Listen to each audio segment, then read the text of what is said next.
Bienvenidos a tu programa En la Mira de la Ley. Te saluda tu amigo Miguel Ángel Alegre.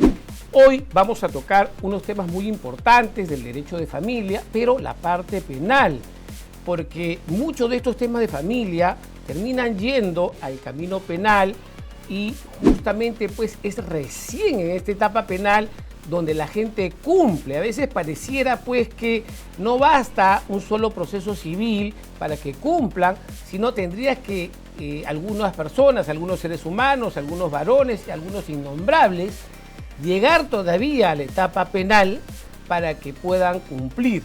Para tocar estos temas hemos invitado a una persona espectacular, con harta experiencia, mucha experiencia, que conoce mucho del tema civil, del tema de familia y sobre todo del tema penal y los procesos penales. Él es el abogado Roberto Miranda. Bienvenido, Roberto. Buenas noches, mi querido doctor Miguel Ángel Alegre. Es un gusto, un honor estar aquí en la mira de la ley y poder contestar esos aspectos que tienen que ver con el derecho penal en el aspecto familiar, ¿no? Realmente interesante. Así es, doctor. Mire, hay mucha gente, cuando nos toca llevar pues, sus procesos de alimentos, comienzan y crean que el varón va a pagar cuando sale la sentencia. Ajá, ¿Y eso claro. es así, doctor? Cuando sale la sentencia que el juez fija la pensión, ¿o no pagan ahí? No es inmediato, ¿no? Salvo que sea alguien que trabaja en una empresa, en una institución en la que hay pago por planilla. Entonces, cuando es por planilla, usted sabe, el oficio va dirigido de parte del juzgado al empleador y entonces le van a descontar directamente de la planilla y depositar en el Banco de la Nación, que es el banco oficial que utiliza el juzgado, ¿no? Pero en la mayoría de casos no hay padres o madres que trabajen en planilla, con el régimen de planilla, boleta de pago, y entonces lo que tienen que hacer es hacer la liquidación de los devengados y después de la liquidación de los devengados hacer el requerimiento de pago y si no paga, bueno, pasar a la justicia penal. Así es, pues justamente muchas de las mamás, los abogados que vemos este tipo de casos nos reclaman, dicen, mi proceso no avanza nada, tiene 1 año, 2 años y no he cobrado ni un sol. ¿Deben perseverar o deben dejarlo todo? Bueno, deben perseverar, pero nosotros los abogados le decimos, ¿no? Mira, un juez, que en la mañana he estado con 2 jueces, ¿eh? 2 jueces he visitado esta mañana ya porque me llegaron hasta aquí de paciencia, ¿no? Un juez se demora 20 días hábiles en responder un escrito, generalmente. Y 20 días hábiles estamos hablando prácticamente de 1 mes a mes y medio, ¿ya? Y para que notifiquen otros 20 días hábiles más. Ahí ya hemos perdido de 2 a 3 meses para una resolución. Y hasta que conteste la otra parte, viene el 4º o 5º mes. Con eso acabamos medio año para una sola resolución. Entonces mi promedio, por ejemplo, después del COVID ha sido 3 a 4 resoluciones de juez al año. ¿Cuántas necesito para yo ganar un juicio? Como 10 a 12 resoluciones. Y eso que todavía sin llegar al proceso penal. Sin llegar al proceso penal, solamente para ganar la primera instancia. Ok, entonces ahora los juzgados dicen, bueno, te vamos a señalar fecha para la audiencia. Prontito, ese día, por ejemplo, vamos a decir, comenzamos en abril y la fecha para audiencia es la primera semana de junio. Si contesta o no lo ubican a él, al padre, al que está demandado, entonces nos vamos a demorar más. Pero si él lo ubican y contesta, entonces se lleva a cabo el día, vamos a decir 5 de junio y ese día se puede dictar sentencia. Pero no significa lo que has dicho, mi querido Miguel, no significa que ya va a cumplir económicamente con el pago, el depósito bancario. Sí, yo siempre le digo a la gente pues que los procesos de alimentos yo, para efectos didácticos, lo divido en 3. La primera etapa es de la demanda hasta una sentencia firme, ¿no? Y ahí no termina todo. Luego viene una segunda etapa, que es el cobro de los devengados, y muchos pues no pagan tampoco, y recién en la tercera etapa o etapa penal, recién pagan. Doctor Roberto Miranda, ¿no pagar una pensión de alimentos fijada por un juez en el Perú es un delito? Ya, mira, la Constitución dice que no hay prisión por deudas, ¿no? Excepto la deuda alimenticia que sí te lleva a la prisión, pero a través de un proceso penal que se genera luego que no pagaste en el proceso del juzgado de paz letrado. Porque esto comienza en el juzgado de paz letrado del distrito donde vive el niño. Ahí comienza. San Miguel, en San Miguel. No paga, pasará al fiscal penal. provincial penal y al juez penal. Entonces, ese juez penal es el que va a dictar la sentencia si en caso no ha cumplido en su primera instancia con pagar por el delito de omisión a la asistencia familiar, que sí le puede llevar a la cárcel. Le puede llevar a la cárcel. Ahora, el INPE y el Poder Judicial tuvieron ciertas coordinaciones para no mandar a todos los padres a la cárcel, ¿no? Porque habría muchos en la cárcel, sino más bien el juez penal le dio facilidades para que pueda pagar fraccionadamente.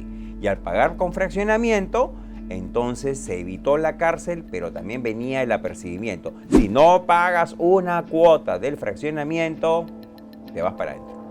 Así es. Justamente has comentado de que la etapa penal se divide en dos: investigación fiscal y juicio penal propiamente dicho. En la etapa de investigación fiscal, ¿hay alguna posibilidad de llegar a un acuerdo? Claro, claro que sí. Se aplica el principio de oportunidad o el acuerdo reparatorio que trata de evitar que lleguemos al juez. Entonces, si hay una buena propuesta y si esta puede ser fraccionada y el autor del delito de omisión a la asistencia familiar va a cumplir, digamos, con lo que está ofreciendo, se levanta un acta y se evita llegar al juez. Eso es lo que le recomendamos a muchos padres o también madres que tienen deuda alimenticia, evitar llegar al juez porque ahí se dicta una sentencia y ya tienes antecedentes penales. Así es, para su vida laboral lo perjudica. Claro. El fiscal en esta etapa penal, en el principio de oportunidad o en el acuerdo reparatorio, ¿hasta cuántas cuotas le puede fraccionar esta deuda como máximo? Claro, el fiscal hace una prognosis, ¿no? De que, mira, le dice, tú puedes ser sancionado como eres primerizo a una pena de 1 año, o de repente hasta 8 o 10 meses, ¿no? Entonces te doy la posibilidad de que puedas fraccionar tu deuda en 8 o 10 meses hasta 1 año. Porque eso es lo que le va a decir el juez también. Entonces, si efectivamente llegan a ese acuerdo, va a evitarse pasar al juez, pero va a ser con un pago fraccionado. Así es. Hay muchos varones que dicen, no pasa nada, el proceso de alimentos no me pasa nada a mí, me cita el fiscal, yo no voy, le he preguntado a un abogado y me ha dicho, no te presentes, no te pasa nada. No se presentan al llamado del fiscal, no se presentan a la audiencia de acuerdo reparatorio, principio de oportunidad. ¿Qué hace el fiscal cuando no se presenta, pues, esta persona?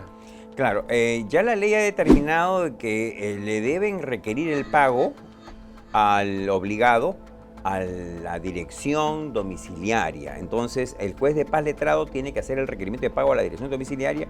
Igualmente, el fiscal tiene que verificar si ha sido debidamente notificado, porque puede ser que haya cambiado de domicilio. Estaba en Magdalena, pero se cambió a Pueblo Libre. O estaba en Lima y se fue a Huancavelica. Entonces, ese cambio tiene que ser determinado y precisado en el momento del requerimiento. Y pasa al fiscal. El fiscal, si en caso no hay ningún acuerdo, ningún cumplimiento, entonces va a tener que inevitablemente pasarlo al juez penal, ya con la acusación correspondiente. Así es, ¿no? Ahí llamamos lo que comienza el proceso inmediato. Y en este proceso inmediato, la primera parte es la incoación. Entonces, en la incoación del proceso inmediato de juicio de alimentos, ¿hay también alguna posibilidad de llegar a un acuerdo para el deudor o no puede llegar a ningún acuerdo? No, cuando nosotros hemos hecho la transmisión, por ejemplo, con la videollamada con el juez, en la incoación, que viene a ser la primera audiencia en la cual el juez inicia la apertura ya del proceso propiamente, inmediato, hemos propuesto, ¿no?, que podría ser efectuado un acuerdo y aceptar, digamos, la acusación fiscal para que haya una culminación anticipada, o bien que pueda el fiscal darnos la oportunidad de poder llegar al principio de oportunidad, ¿no? Entonces ya dependerá del juez.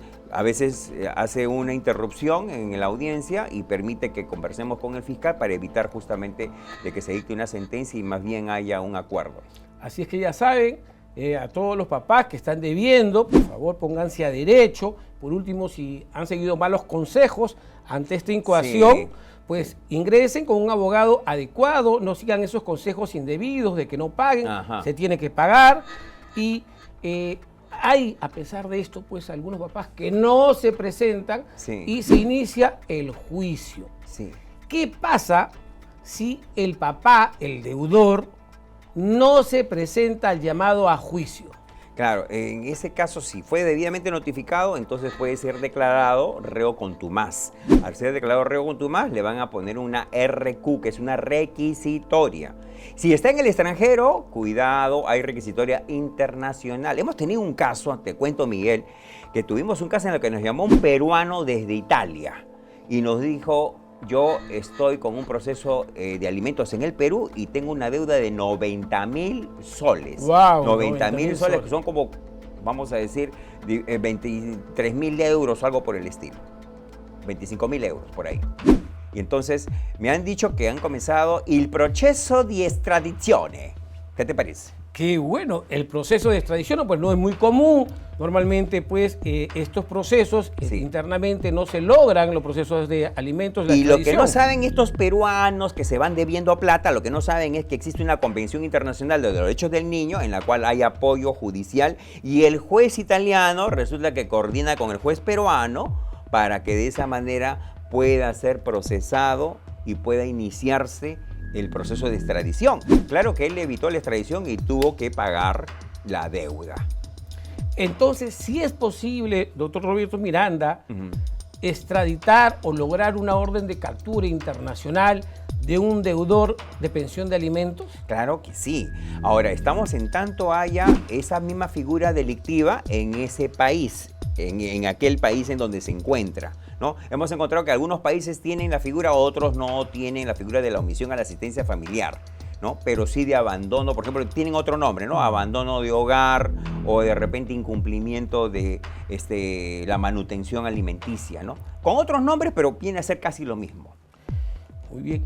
Doctor Roberto Miranda, una vez pues que hay algunos varones que a pesar de que se presentan con sus abogados, llegan también en el juicio propiamente dicho, también existe otra posibilidad de llegar a algún acuerdo, una forma especial de terminar este proceso, o ya no, dentro del juicio. No, está abierta la posibilidad de llegar a acuerdos de modo tal de que se le pone en conocimiento al juez que hubo de repente una transacción extrajudicial, que hubo un pago adelantado o bien se aceptó ese pago, de modo que el juez va a tomar en cuenta que se ha al menos amortizado la deuda.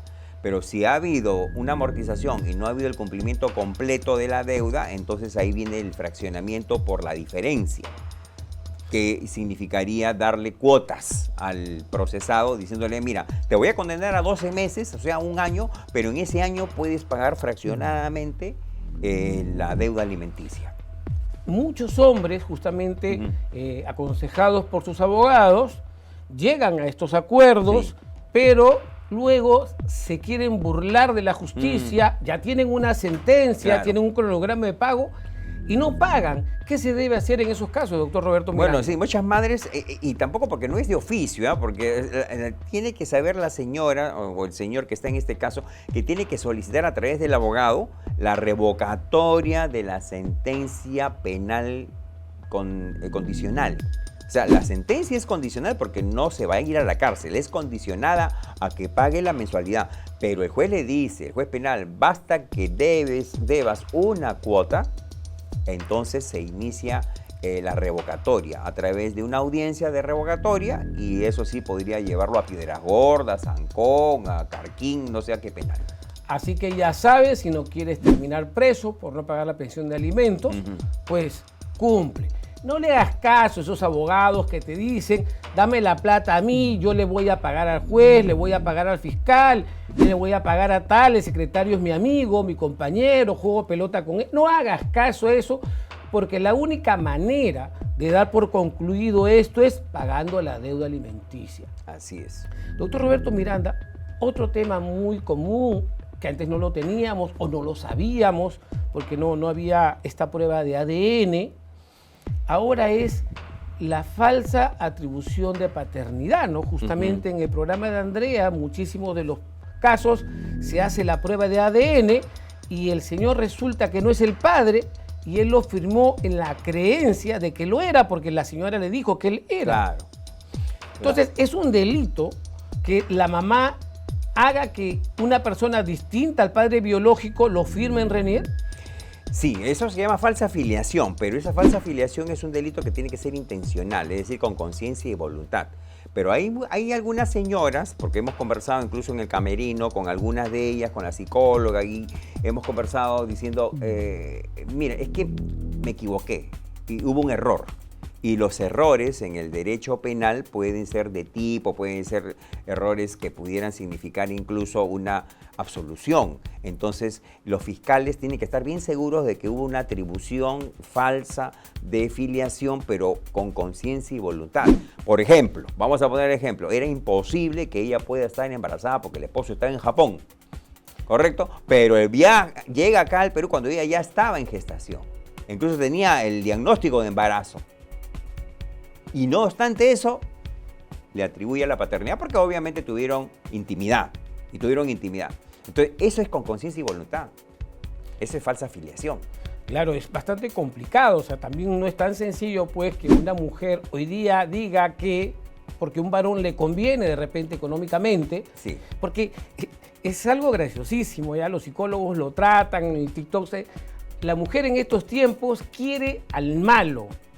Y justo hoy día venía escuchando uno de estos psicólogos que decía que en estos últimos 30 o 40 años la mujer le es infiel al varón, pero le es altamente infiel al varón bueno. O sea, a ese varón que dicen, quiero un hombre ideal, quiero un hombre bueno, responsable, claro. A él le es infiel, pero al malo, ¿no? Al que tiene vicios, al que no trabaja, al que golpea, a ese le es fiel. Entonces resulta pues que esta señora tiene dos parejas y el bueno es el que es profesional, tiene un trabajo, tiene un sueldo, y el malo, que es el que ha engendrado, pues de repente es delincuente, de repente se dedica a las drogas o a la vagancia, y estas señoras pues terminan como una especie de negocio indicando que una persona distinta al padre biológico es quien debe firmar al niño. Sí, hay esos casos y también hay otros que han significado para nosotros cierto grado, digamos, de asombro, ¿no? Porque cuando se ha leído en el programa, por ejemplo, el resultado del ADN, entonces Andrea lo que le ha preguntado a la participante es, entonces, ¿quién es el padre? Y algunas de ellas no han estado seguras con quién podría haberse también tenido intimidad en esos días, y luego, bueno, nos han confesado que no saben si de repente es uno, el segundo o el tercero, o sea, hubo no dos, hubo tres y probablemente hasta cuatro. Entonces hay simultaneidad en relaciones que ya eso corresponde a la vida privada de cada quien, ¿no? Claro, uno no está para juzgar, solamente para ver. A mí en lo personal, 2 veces me ha tocado casos de una señora con 5 candidatos. Wow. 2 veces me ha tocado, con 4 ya es un poco más regular, con 3 es casi normal, pues, y 2 es lo común, ¿no? Claro. Entonces, en estos días, pues, la moralidad un poco se ha flexibilizado. No somos para juzgar a nadie, estamos para ayudarlas. Pero ¿sabes qué? Ya que estamos en un espacio abierto, hay que decir las cosas como son, saliendo un poquito del derecho para pasar un poco a lo que es la sociedad, ¿no? Y la sociedad actual, lo que vemos a través de las redes sociales, es que no la filosofía, diré, sino más bien el entendimiento de la libertad sexual o de la igualdad, o este enfoque de género, da como que a entender que las centennials y las millennials, las nacidas después del 95, 96, 97 millennials, y las centennials son ya más recientes, son ya madres, ¿no? Y tienen un perfil determinado, tienen como pensamiento que si el hombre se acuesta con 10 mujeres, ¿por qué yo no me puedo acostar con 10 hombres? ¿Te das cuenta? Entonces, la igualdad. Claro, buscan la igualdad por ese aspecto, por ese lado, no la igualdad en la remuneración, la igualdad en el trabajo. Y la igualdad en el tema la libertad sexual también, claro. La promiscuidad. Y decía con un taxista justamente, antes las canciones decían lady, diciendo dama. Antes las canciones románticas decían, como la de Juan Gabriel, usted, ¿no? O sea, tratándole, como en la canción esta del bolero de Luis Miguel, ¿no? Una dama. Usted, ¿no? Usted es la culpable. Usted, lady, señora es usted, este muchacho español. No, pero ahora no, ahora la palabra que se utiliza generalmente es pe o pu. Así es. P o Q. Y lo terrible es que entre ellas se dicen eso. Entre ellas se dice, yo he escuchado... Entre congéneres. Yo he escuchado conversaciones que son iguales que los que nosotros hemos escuchado en el colegio, ¿no? Entonces, esa es la igualdad que ahora existe. Esa es la igualdad que ahora existe. Bastante triste, porque hacia dónde nos llevaría todo esto, ¿no? Cada uno va a hacer lo que quiere con su vida, pero ¿qué nos espera como sociedad, no? Sí, y es por eso que ahí ya se ve que la punta del iceberg es justamente estos procesos judiciales de que quién será el papá, el ADN, porque hay cierta conducta social, ¿no?, que se va a traducir en este tipo de desórdenes en su vida privada, ¿no?, que van a dar lugar a estos desencuentros también. Otro tema común, derecho de familia, que pasa a ser parte luego del derecho penal, es la sustracción del menor, ¿no? Que en la práctica, ¿qué ocurre? Muchas veces la mamá inicia el proceso de alimentos o el papá inicia el proceso de alimentos, el otro se entera y el abogado va donde el abogado, y hay abogados que no son malos como abogados, sino son malos como seres humanos, malos como personas, y aconsejan, ¿sabes qué? Si tú no quieres pagar, anda y llévate a los chicos. Y eso hacen, se llevan a los niños. Y terminan pues en unos procesos o en unas investigaciones penales de sustracción de menor. Entonces, doctor Roberto Miranda, coméntenos usted en qué consiste este delito de sustracción de menor. Claro, para la sustracción de menor, primeramente lo que hay que tener y preexistir es o una sentencia o un acta de conciliación en la cual haya un reconocimiento de la tenencia. Porque uno va a la comisaría y le dice, mira, el papá se lo llevó a mi hijito, no puede ser que... Se lo ha robado, mijo. Se lo ha robado, lo ha secuestrado, lo ha raptado. Y el policía le dice, un ratito, a ver, ¿puede usted mostrarme la conciliación o la sentencia en la cual usted tenía el ejercicio de la tenencia absoluta? No, que yo nunca he hecho. Entonces, señora, no hay secuestro, no hay sustracción, no hay robo. Ya esto se lo tiene que manejar en la vía judicial civil, o sea, en la vía del derecho de familia. Este tema es muy recurrente, ¿no? Porque básicamente casi todas las denuncias o una buena parte de denuncias es lo que usted acaba de comentar. Ni el papá ni la mamá tienen la tenencia de una manera formal. Así es. Y deben tratar de formalizarlo, ¿no? Deben tratar de formalizar. Las señoras que tienen a su hijo ahora, digamos, bajo su crianza, lo que tienen que ellas hacer es pedir el reconocimiento judicial de dicha tenencia. Ahora, los jueces propenden ahora por una tenencia compartida y también hay un entendimiento muy escaso de lo que significa pues tenencia compartida. En la práctica, justamente ahora vemos que en ese tema que usted ha tocado, a veces resulta que el remedio es peor que la enfermedad. Sí. O sea, van por un reconocimiento de tenencia, he visto que me vienen en consulta con sentencias, y el abogado corrió solo, fue solo y perdió solo porque salió una tenencia compartida, el señor ni siquiera se defendió. Sí. ¿Cómo un juez puede llegar a ese punto, no? Claro. Es como que la nueva ley tiene esa, digamos, intención, ¿no? Que no haya una tenencia monoparental, una tenencia egoísta, una tenencia vertical, sino una tenencia compartida. Pero también lo entienden mal, ¿no? Una semana tú, una semana yo, como si fuese una mascota. El niño tiene que mudarse cada semana con su mochila, llevar sus zapatillas, sus medias y todo. Y en la mañana tuvimos un caso a través de una videollamada en la que nos decía la madre, yo, por ejemplo, soy católica y quiero darle ya el inicio de la primera comunión y el padre no quiere, ¿no? Y entonces tenemos una tenencia compartida, una semana él, una semana yo. Y dije, ¿pero cómo han decidido eso? ¿Se lo han partido al niño?